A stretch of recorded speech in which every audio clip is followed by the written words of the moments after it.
ಬದಲಾವಣೆಗಳು ನಮ್ಮ ಕಾನ್ಸ್ಟಿಟ್ಯೂಷನ್ ಪ್ರಕಾರನೇ ನಡಿಬೇಕು. ಬಿಟ್ಟರೆ ನಾವು ಹೇಳೋಕ್ಕಾಗಲ್ಲ.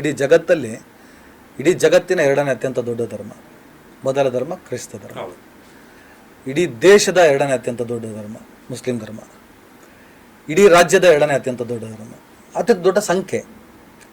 ಪ್ರಪಂಚದಲ್ಲೂ ದೇಶದಲ್ಲೂ ರಾಜ್ಯದಲ್ಲೂ ಡಿಸ್ಟ್ರಿಕ್ಟ್ಗಳು ತಗೊಂಡ್ರು ಕೂಡ ಎರಡನೇ ಅತ್ಯಂತ ದೊಡ್ಡ ಸಂಖ್ಯೆ.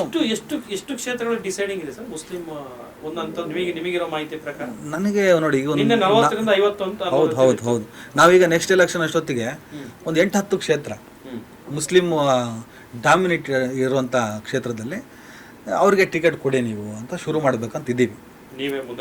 ನಾವೆಲ್ಲ ಒಂಚೂರು ಕೆಲಸ ಮಾಡ್ತಾ ಇದ್ದೀವಿ. ಇದೆಲ್ಲ ನಾವು ಎಲ್ಲ ಕಡೆ ಚರ್ಚೆಗಳು ಮಾಡ್ತಾ ಇರೋದ್ರಿಂದನೂ ಇವು ನನ್ನ ಮಗನ್ನ ನಾವು ಕೇಳಬೇಕು. ಈಗ ಮುಸ್ಲಿಂ ಲೀಡರ್ ಆಗಿ ಹೊರಟಿದ್ದಾರೆ ಚಿಂತನ್,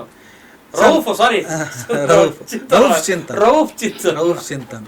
ಈಗ ನಾನು ಹೇಳಿದ ನಾಳೆ ಬೆಳಗ್ಗೆ ರೌಫ್ ಚಿಂತನ್ ಆಗಬೇಕು ಅಂತ ತೀರ್ಮಾನ ತಗೊಂಡ್ರೆ ನನಗೇನಾದರೂ ವಿಪುಲವಾದಂಥ ಅವಕಾಶಗಳು ಸಿಕ್ಕಿದ್ರೆ ನಂಗೆ ಅಲ್ಲೇ ಸಿಗುತ್ತೆ ಸರ್. ಯಾಕಂದ್ರೆ ಅದು ಗೊಂದಲ ಆಗತ್ತ. ರೌಫ್ ಚಿಂತನ್ ಅದು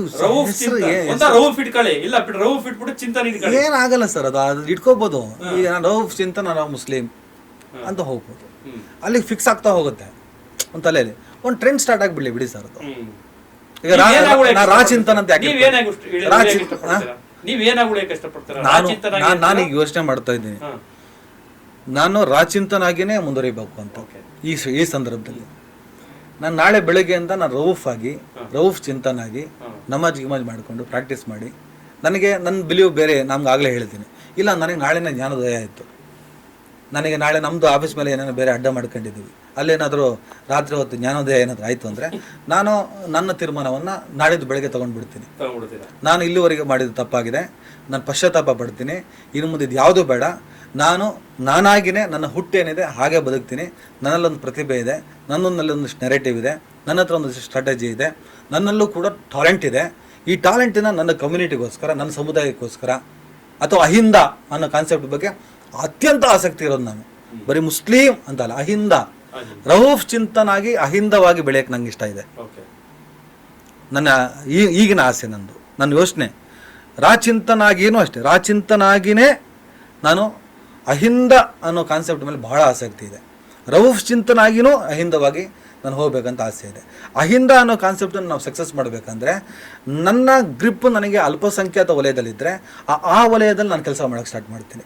ಹಿಂದ ಅದನ್ನು ಮಾಡುವಂಥ ನಮ್ಮ ಆತ್ಮೀಯರು, ಸ್ನೇಹಿತರು, ಬಳಗ ಇದ್ದಾವೆ. ನಾವು ಅಹಿಂದ ಅನ್ನೋ ಶಕ್ತಿಯನ್ನು ನಾವು ಸ್ವಲ್ಪ ಗಟ್ಟಿ ಮಾಡೋಣ ಅಂತ. ಹಾಗಂತ ಮೇಲ್ಜಾತಿ ಮೇಲ್ವರ್ಗದ ವಿರೋಧಿಗಳಲ್ಲ.